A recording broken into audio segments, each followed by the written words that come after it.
Okay. Shtebei states, Ganav al Pishnayim. Somebody stole, and there were two witnesses who saw him steal. V'tavach u'machar al pihem. And then he slaughtered or he sold the animals, also with their testimony. O al Pishnayim acherim. Or there were two other witnesses, separate witnesses, who testified to the fact that he sold it or slaughtered it. Misham teshlumi avara chamish. You still have to pay 4 and 5. You might have thought that since the whole din is, in order for him to pay 4 and 5, he has to do both. He has to steal it, and then he has to go ahead and sell it and slaughter it. You might think that if he only did one of those with one set of Edom, in general we say that Edom have to see the entire matter, not half the matter. They can't see a chatzi davar. If they see half of the story, but they don't see the full story, their testimony is generally not worthy.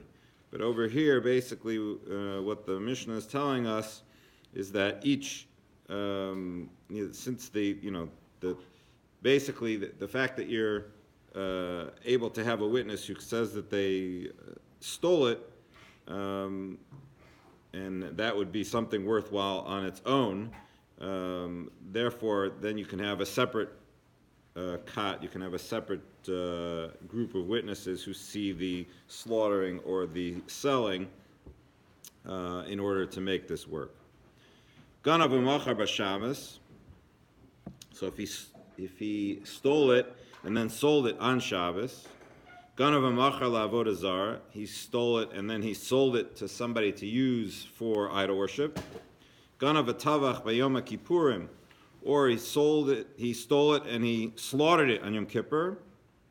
Ganav mishal aviv v'tavav machar. If he stole it from his father and then slaughtered or sold it, v'achach meis aviv, and then his father passes away. Or ganav v'tavach, he stole it and he slaughtered it, v'achach hikdish, and then he sanctified it, said this belongs to the Beis HaMikdash. Mishalim tashlumi arba v'chamisha. Nonetheless, in all these cases, he pays 4 and 5. So let's go back.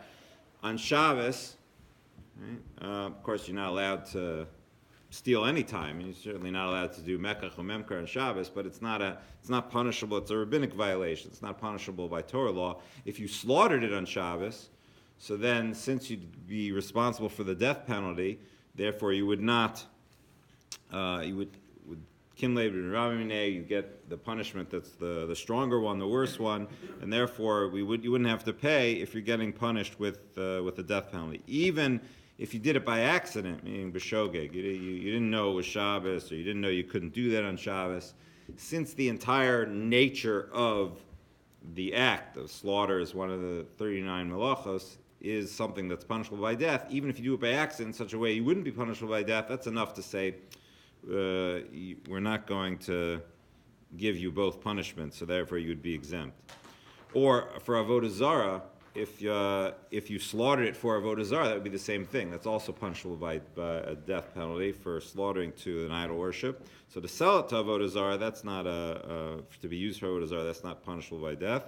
But to slaughter it, that would be. So that's why it mentions in this case just the stealing and the selling, not the slaughtering. However, on Yom Kippur, it's only punishable by kares. And kares is death through the hands of heaven. And even though you could get malchus, and we don't say generally that someone gets malchus, gets lashes and pays, but in this case, we're talking about a case where he wasn't warned. So therefore, he wasn't going to get malchus anyway. And we don't say the same thing that we said by Shabbos, where, since death penalty sort of applies, therefore we don't apply payment. In this case, if the details are not there, meaning if you're not going to get the lashes, then you would still have to pay. Now, stole from his father, right, and then he slaughters it and sells it, and his father dies. Well, he's an heir, so now he say it belongs to him, right?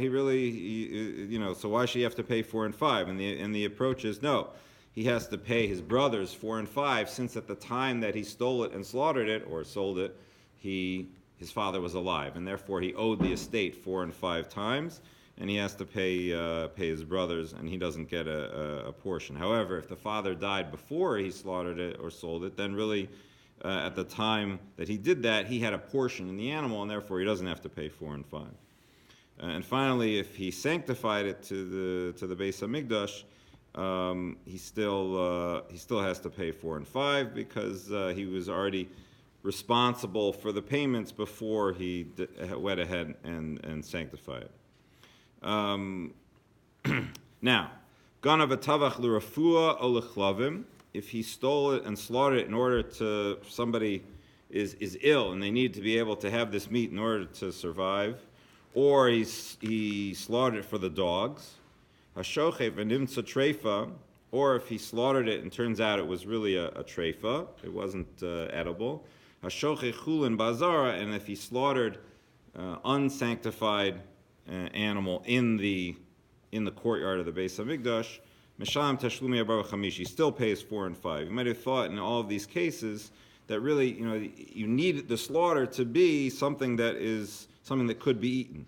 Well, in the case of for the sick person, you may not be doing it for himself, but that's still something that obviously could be eaten by somebody. Even for the dogs, it's really anybody could eat it. It's just you happen to be slaughtering it for the dogs, but it's still good. Now, even if it turns out to be a treifa,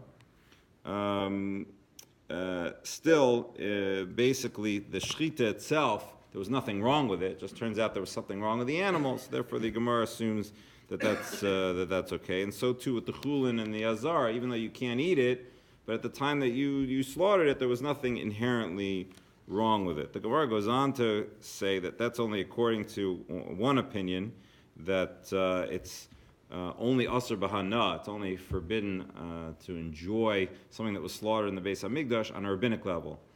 And that's why this is okay. There are others who disagree and say, no, it's on a Torah level, you're not allowed to, and therefore they give this very extreme case, the Gemara says, where you slaughtered the animal, you started to slaughter the animal when it was outside of the courtyard of the Beis Hamikdash, and then when you finished the slaughter, it was inside the courtyard of the Beis Hamikdash. So at the time of the slaughter, it was okay. It's only at the end. So you're like standing on the border, and the animal like moves over 2 steps, and then so you basically completed the slaughter in the azar. That's according to that opinion. Rabbi Shimon poter b'shnei elu. Rabbi Shimon says you don't have to pay the 4 and 5 in these last 2 cases if you find it treifa, or if there's the chulin, the regular stuff that's done on the azar in the Beis Hamikdash. He says that if the shchita is not ru'iyah, if it's not a good shchita, so then it's not called shchita, and therefore you don't have to pay 4 and 5 in those cases.